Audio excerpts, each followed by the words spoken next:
Hello, welcome to the first true crime sauna time. This is the inside of my sauna. It's a little snug. It's just a red light, just generate heat, kind of get warmed up.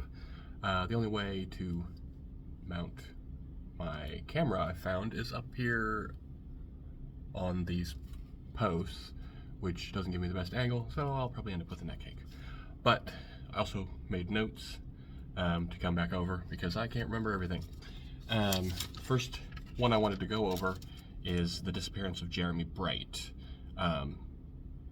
He went missing at the age of 14 on August 14th, 1986. He lived in Grants Pass, Oregon, and had gone to Myrtle Point, which is about 2 to 2.5 hours away from where he lived. He was staying there with family and visiting family. His stepfather and younger sister were with him.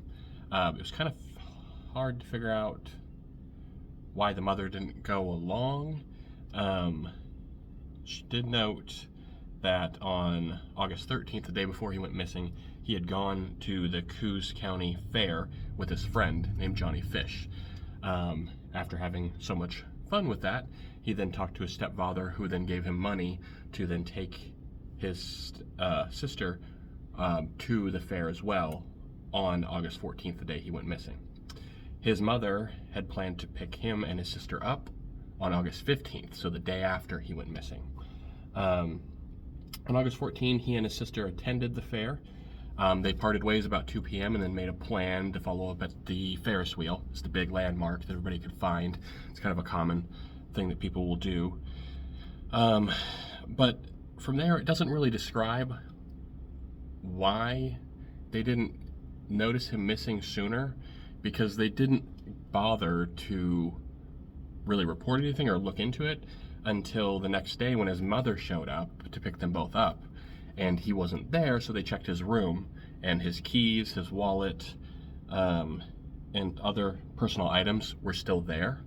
So that's kind of a weird bit of evidence that they just didn't even look into or ask about, which kind of makes the whole thing suspicious, because why would he have even gone to the fair without those things? I mean, he needed his money, the money that he was given, his wallet, to go to the fair. So I'm not really certain why that wasn't dug into deeper. It was said that he was last seen wearing a black jacket, red tank top, blue shorts, black size 13 Nike shoes, which, by the way, that kid had big feet for a 14-year-old. I wear a size 13, and they had red laces. Let's see here. So once the mother noticed, somehow the stepfather didn't notice, and the younger sister got home from the fair that she was supposed to go with the brother, didn't come home with him, noticed, she called the police. At first, there was some information coming around which kind of seemed like misremembering events, reporting that he had been spotted near the Ferris wheel and was kidnapped by some unidentified man. There was rumors of a party that maybe he'd gone to, overdosing, and then people disposing of the body. And then ultimately the police went with the runaway version, which could make sense. I mean, maybe, obviously, he was with his stepdad and not his mom. His mom wasn't there, so maybe they're having problems.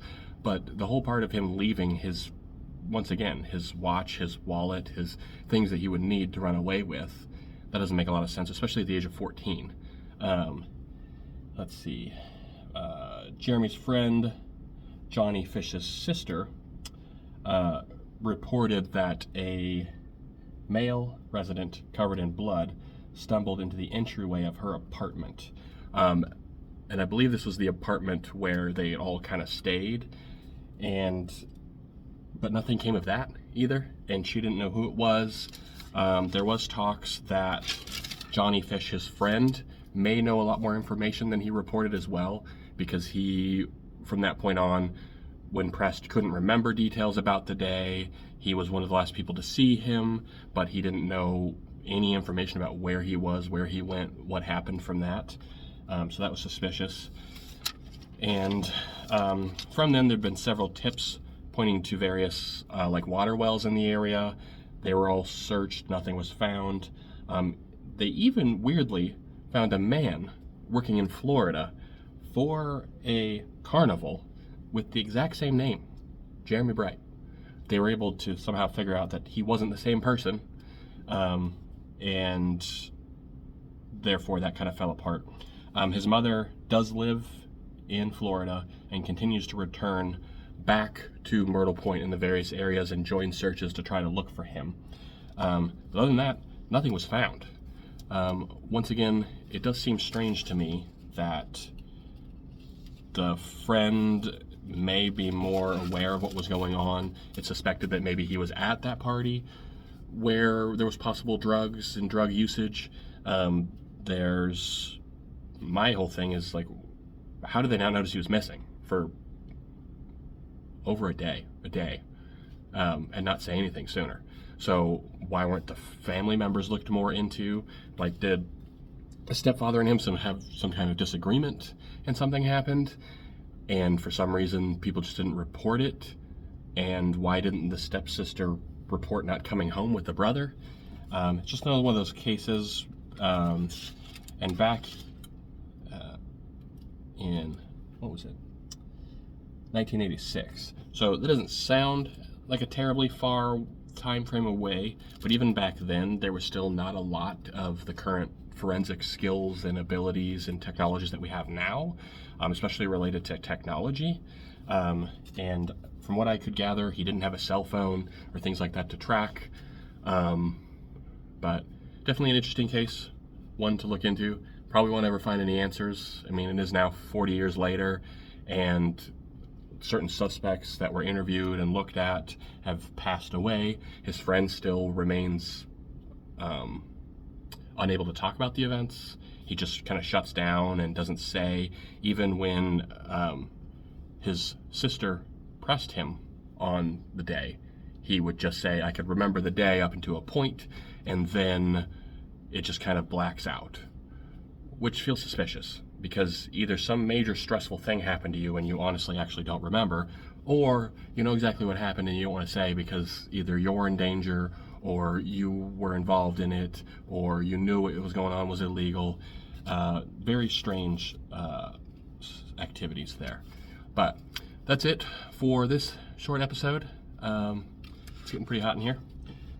And next episode, I have a few other options to look through.